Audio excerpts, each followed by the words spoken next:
할렐루야. 네, 6월의 마지막 주일입니다.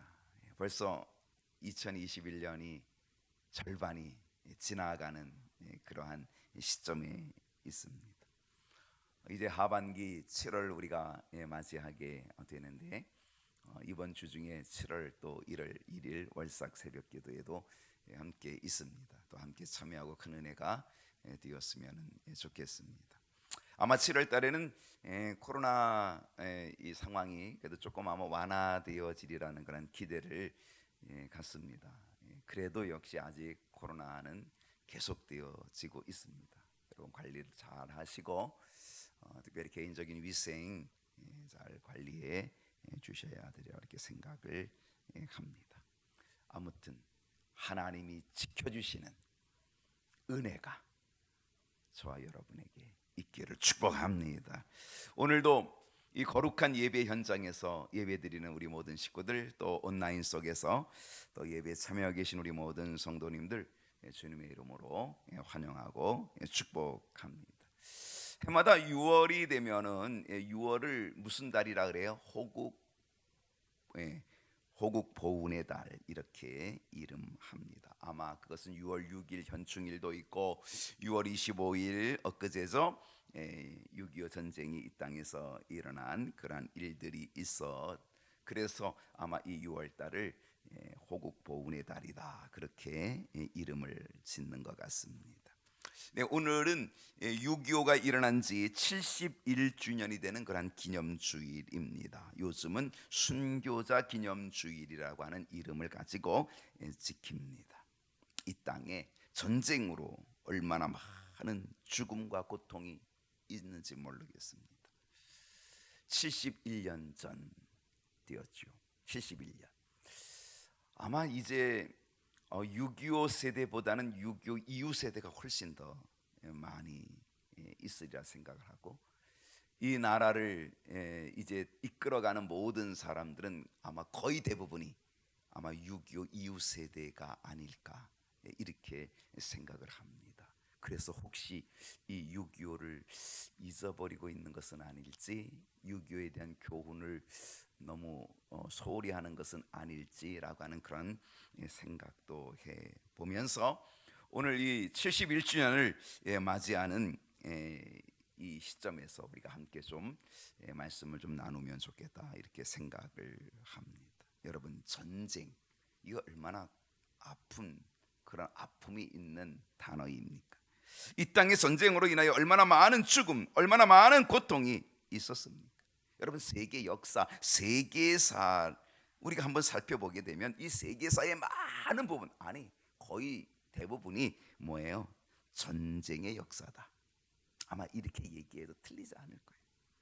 어쩌면 인류 역사는 전쟁의 역사다. 그래도 그건 틀리지 않을 거예요.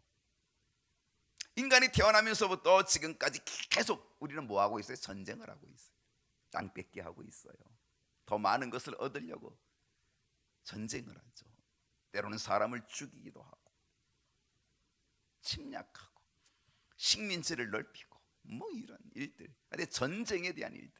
요즘은 어떤 전쟁이 있어요? 취업 전쟁, 뭐 입시 전쟁, 별의별 전쟁이 다 있는 거죠.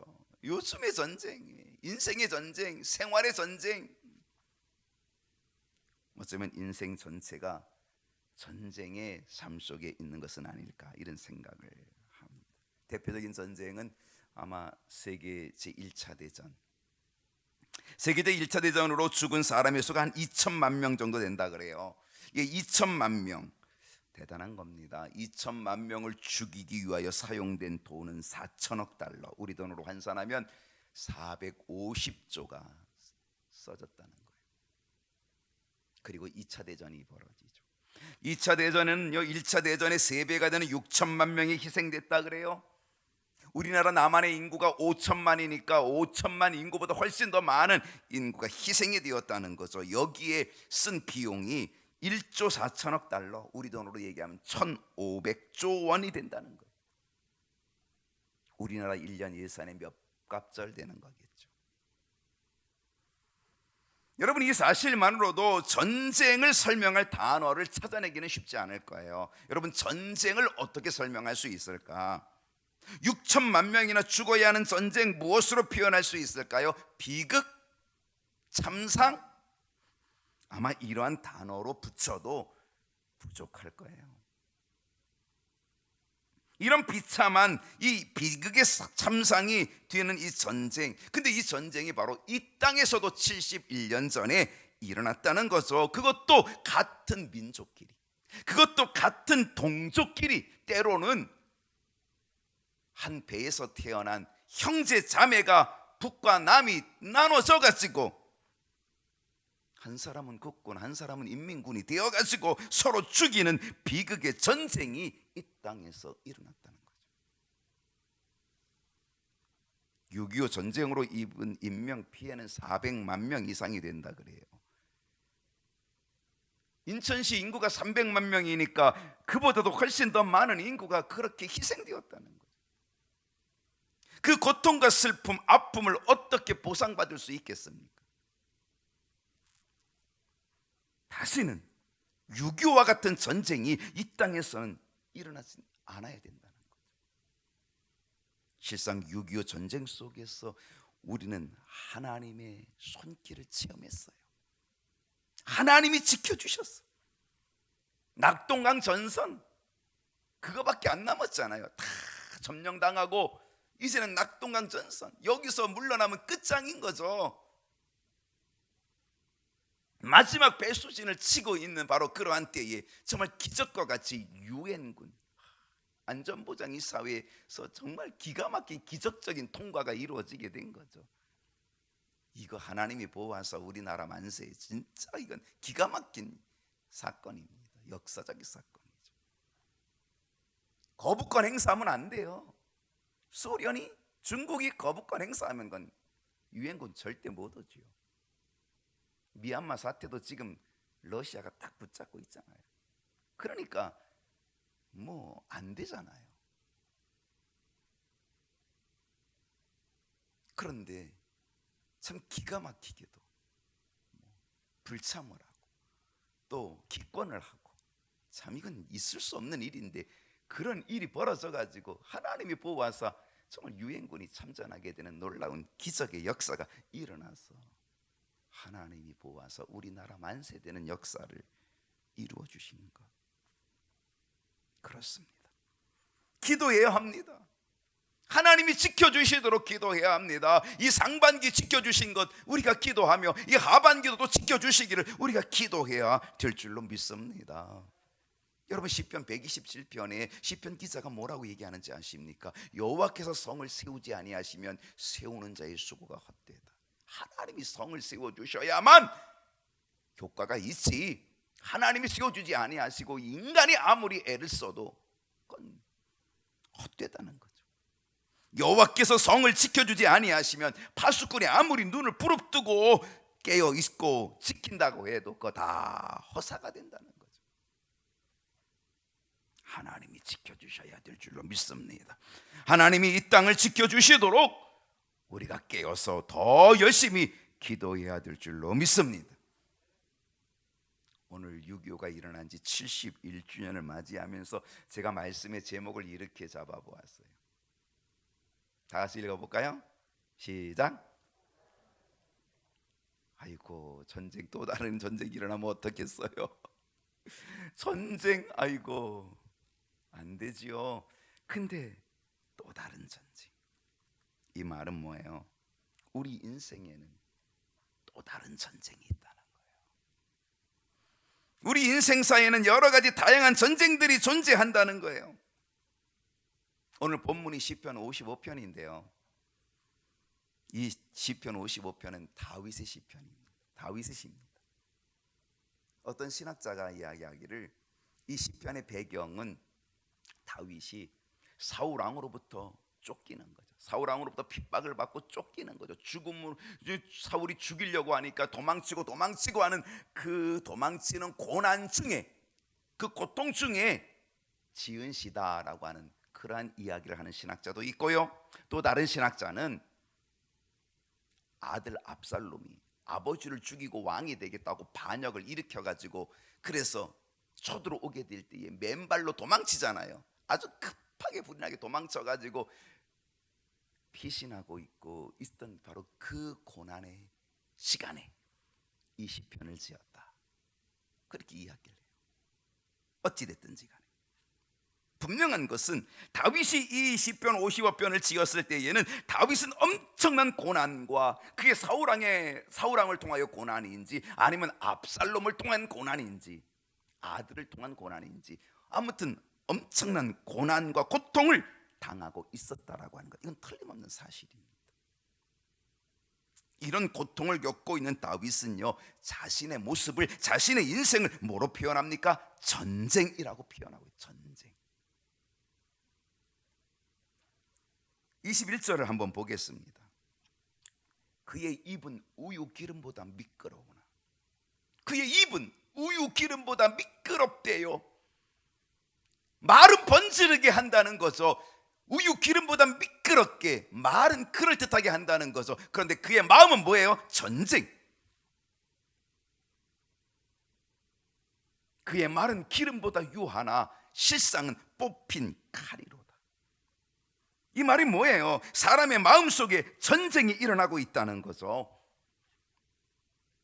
사람의 마음에서 전쟁의 칼이 휘둘러지고 있다라고 하는 거죠.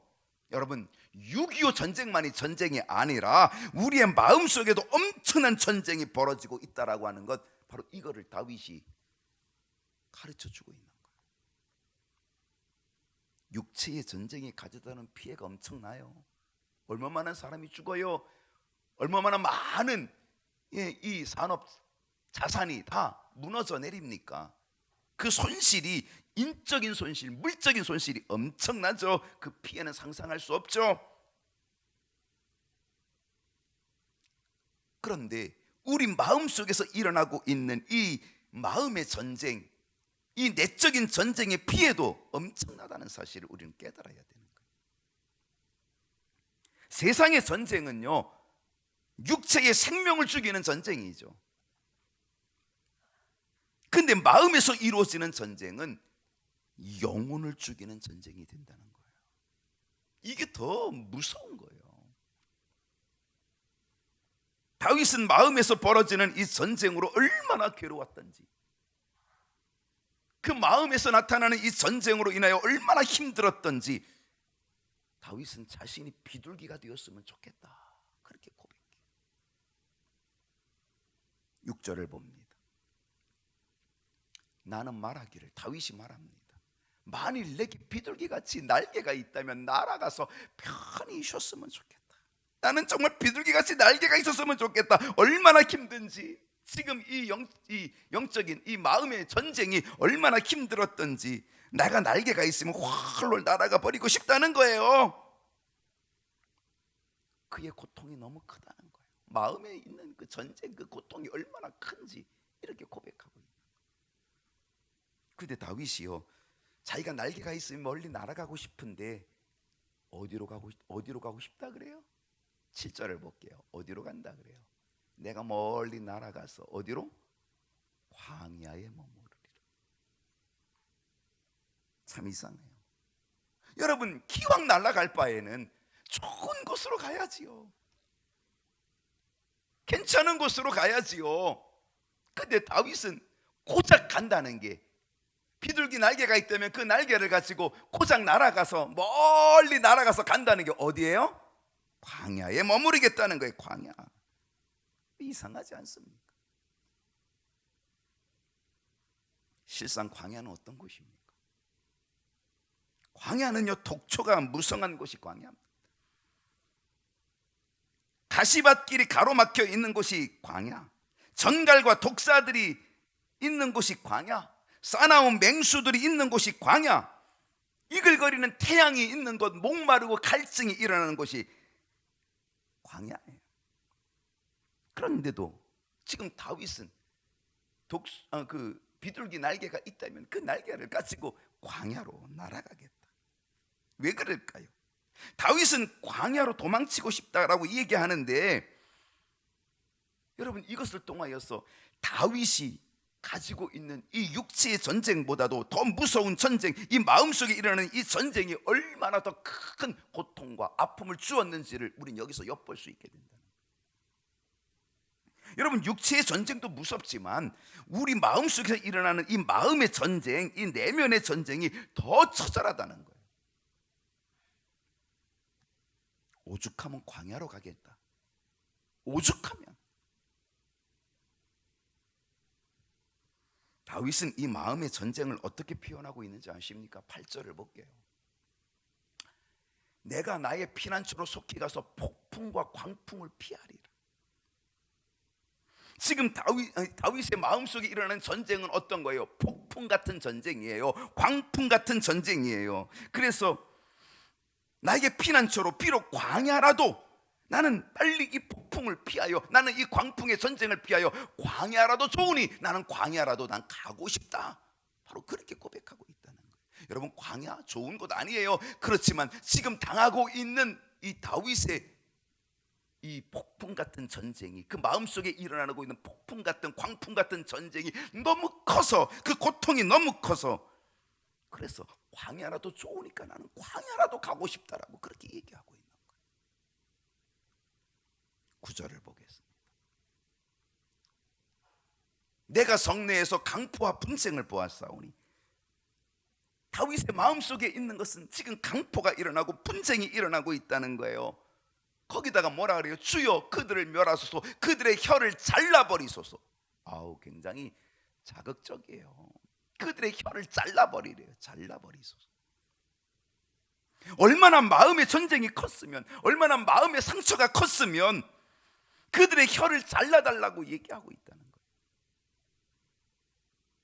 여러분, 오늘 우리의 이 내적인 이 마음의 전쟁이 어디서 오나요? 우리의 혀에서 오고 말에서 온다는 거예요.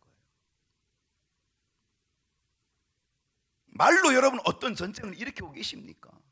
우리 혀로 어떤 전쟁을 일으키고 계십니까?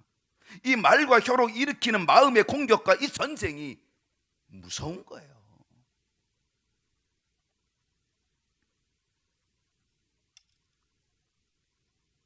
10절을 보겠습니다.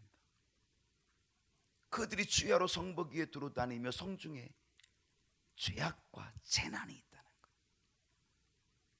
곳곳에 죄악과 재난이 있다는 거죠. 그 죄악과 재난의 고통을 지금 다윗이 호소하고 있는 거죠.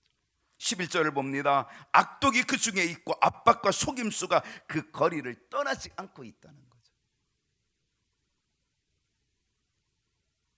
다윗 마음속에 일어나고 있는 이 전쟁의 다양한 모습이 얼마나 고통스러웠는지. 험난한 광야라도 좋으니까, 독사가 있는 광야라도 좋으니까, 뜨거운 태양이 있는 광야라도 좋으니까, 목마름이 있는 광야라도 좋으니까 나는 그곳으로 날아가 가겠다고 하는 것. 이 마음의 전쟁이 얼마나 무서운지. 그런데요, 지금까지 얘기하고 있었던 이 모든 광풍, 강포, 분쟁, 죄악, 재난, 악독, 압박, 속임수, 이것보다 다윗을 더 괴롭혔던, 다윗을 더 괴롭히는 아주 치명적인 것이 있었다. 그게 뭔지 아십니까? 13절을 보겠습니다. 그는 곧 너로다, 나의 동료, 나의 친구요, 나의 가까운 친구로다. 다윗은 지금 자기를 괴롭히는 자가 누군지를 밝히고 있어요.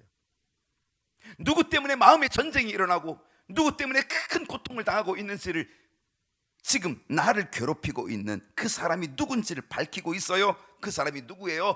바로 동료였다는 거예요. 바로 친구였다는 거예요. 그것도 어떤 친구? 아주 가까운 친구였다는 거예요. 12절을 볼게요. 나를 책망하는 자가 원수가 아니라, 만약에 나에게 고통을 주고 나를 공격하는 자가 원수일진데, 만약에 원수라고 했다면 나는 참았으리라. 왜? 원수니까 나를 공격하는 게 당연하지 뭐.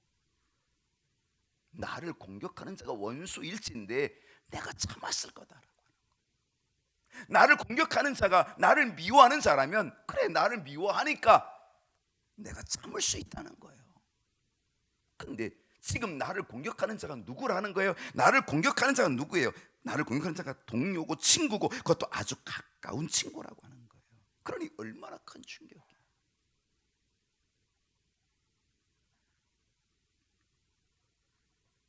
14절을 봅니다. 우리가 같이 재미있게 의논하며, 우리가 함께 재미있게 의논하고 무리와 함께하여 하나님의 집에, 하나님 집 안에서 다녔도다. 그 친구, 가까운 친구, 나를 공격하는 그 친구, 그는 누구였습니까? 내 마음의 전쟁을 일으키는, 나를 공격하는 그 친구는 어떤 친구였습니까? 함께 재미있게 의논하고 함께 많은 시간을 함께 보냈던 친구, 그것도 하나님의 집에 함께 다닌 친구, 교회 안에서 함께 재미있게 신앙생활했던 그 친구, 이런 믿었던 친구로부터 지금 큰 고통을 당하고 있어요. 그러니 차라리 광야에서 사는 것이 낫겠다. 광야라도 좋으니까 나는 광야라도 가고 싶다. 오죽했으면 광야로 가겠다 그럴까요?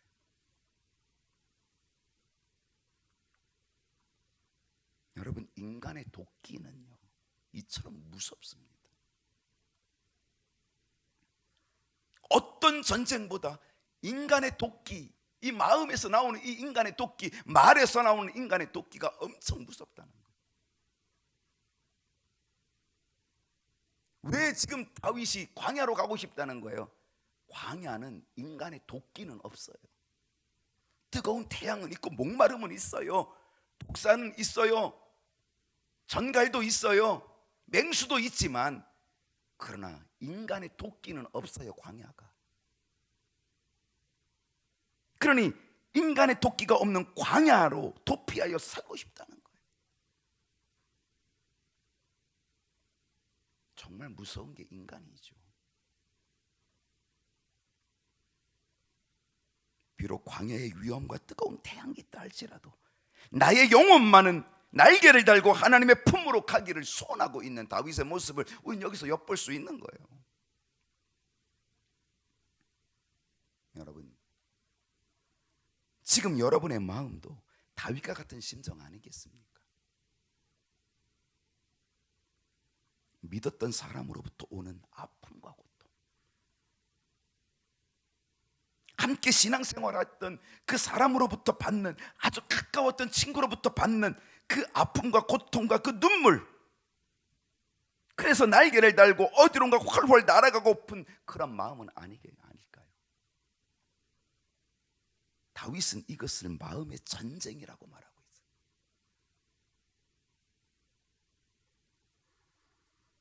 (21절을) 다시 보십시다. 그의 입은 우유 기름보다 미끄러우나 그의 마음은 전쟁이고, 그 말은 기름보다 유하나 실상은 뽑힌 칼이로다. 말은 번지르하게 자라고, 말은 아름답게 보이고 멋진 것 같은데, 그런데 그 마음은 독소가 가득해. 전쟁이야. 모략과 휘두르는 칼로 가득하다는 거죠. 여러분, 내가 내뱉는 말 한마디가 한 영혼을 죽이는 무서운 흉기가 될 수 있다는 사실을 여러분 잊지 마십시오.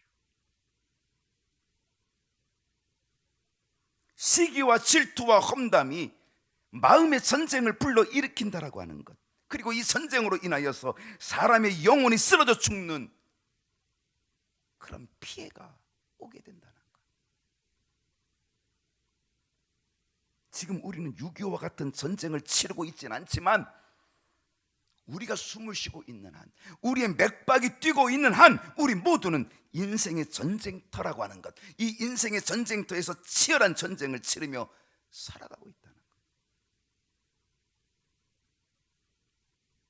이 마음의 전쟁은요, 우리가 살아있는 동안에 끊임없이 계속될 거예요. 우리의 영혼을 집요하게 공격해서 우리를 쓰러뜨리려고 할 거예요. 우리 영혼을 죽이려 할 거예요.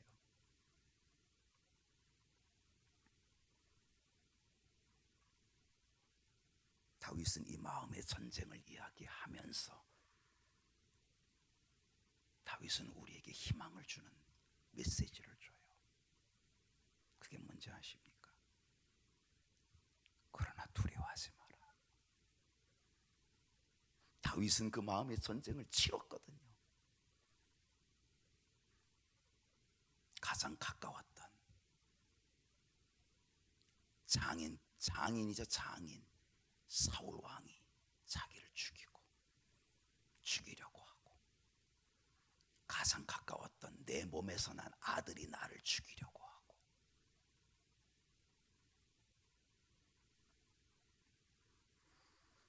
다윗이 그 마음의 전쟁을 겪어가면서, 그러면서 우리에게, 그럼에도 불구하고 그 마음의 전쟁 속에서 우리에게 답을 주고 있어요. 어떤 답이냐? 두려워하지 말라는 거예요. 22절을 봅니다. 네 짐을 여호와께 맡기라. 네 짐을 여호와께 맡기라. 그러면 하나님께서 너를 붙드시고. 여러분, 하나님께 맡길 수 있기를 바랍니다. 그러면 하나님께서 붙들어 주신다는 거죠. 나를 붙잡아 주신다는 거죠. 그 능력의 팔로 나를 붙잡아 주신다는 거죠. 의인의 요동함을, 의인이 누굽니까? 하나님을 신뢰하는 자가 의인 아닙니까? 하나님을 바라보는 자가 의인 아닙니까? 바로 하나님을 바라보고 하나님을 붙잡는, 하나님을 신뢰하는, 하나님께 맡기는 의인의 요동침을 하나님은 영원히 허락하지 아니하신다. 왜? 능력의 발로 붙잡아 주시니. 그렇습니다. 하나님은 살아계시는 줄로 믿습니다. 살아계신 하나님께서 여러분이 겪는 인생의 전쟁에서, 우리 마음의 전쟁에서 요동치는 일을 허락하지 않고, 우리의 영혼이 멸망되어지는 그런 일들을 허락하지 아니하시고 능력의 손으로 우리를 붙잡아 주실 줄로 믿습니다. 이제 우리는 더 이상 광야로 갈 필요 없습니다. 이제 우리는 더 이상 비둘기 날개를 부러워할 필요가 없습니다. 하나님께서 붙들어 주시니, 하나님께 그 능력의 손이 붙잡아 주시니 평안과 은총으로 우리를 이끌어 주실 줄 믿고 나의 모든 짐을 하나님께 맡길 수 있기를 바랍니다. 우리에게 일어나는 인생의 전쟁, 내 마음에서 일어나는 전쟁, 누구로부터 공격을 당하든 누구로부터 상처를 입든 간에 그 마음의 전쟁에서 하나님이 붙잡아 주심으로 승리하는 역사가 일어나야 될 줄로 믿습니다. 다윗은 이미 답을 알고 있었습니다. 다윗은 그 마음의 전쟁을 경험하고 그리고 나서 그는 답을 찾게 되었습니다. 그 답이 뭡니까? 그 답은 하나님께 맡기는 거였습니다. 어떻게 맡깁니까? 기도로 맡기는 거예요. 17절 보겠습니다. 17절. 저녁과 아침과 정오에 내가 근심하여 탄식하리니, 아침에도 하나님께 아뢰고, 저녁에도 하나님께 아뢰고, 정오에도 하나님께 아뢰고, 여호와께서 내 소리를, 여호와께서 내 기도를 들으시리로다. 인생의 전쟁터에서 기도하면, 하나님께 맡기면 여호와께서 붙드시고 여호와께서 승리하게 하여 주시는 은혜를 주실 것을 다윗은 확실히 믿었다는 거예요. 그리고 이 답을 우리에게 가르쳐주고 있는 거예요. 우리의 작은 신음에도 응답하시는 하나님을 믿고 오직 주만 바라볼 수 있기를 축복합니다. 그래서 다윗의 고백, 정말 다윗의 이 멋진 고백, 오늘 우리가 다 같이 한번 외쳐야 되지 않을까. 22절을 보겠습니다. 다시 22절을 보면 정말 이 다윗의 이 고백, 이 고백을 우리가 다시 한번 외쳐봐야 되죠. 우리 큰 소리로 다시 한번 읽어보십니다. 시작. 내 짐을 여호와께 맡기라. 그가 너를 붙드시고 의인의 요동함을 영원히 허락하지 아니하시리로다. 여호와께 맡기면 하나님이 붙잡아 주시고 의인의 요동치는 것을 결코 허락하지 않고 우리를 강하게 붙잡아 주셔서 인생의 전쟁터에서, 내 마음의 전쟁에서 승리를 주실 줄로 믿습니다. 승리할 수 있기를 축복합니다. 기도하겠습니다.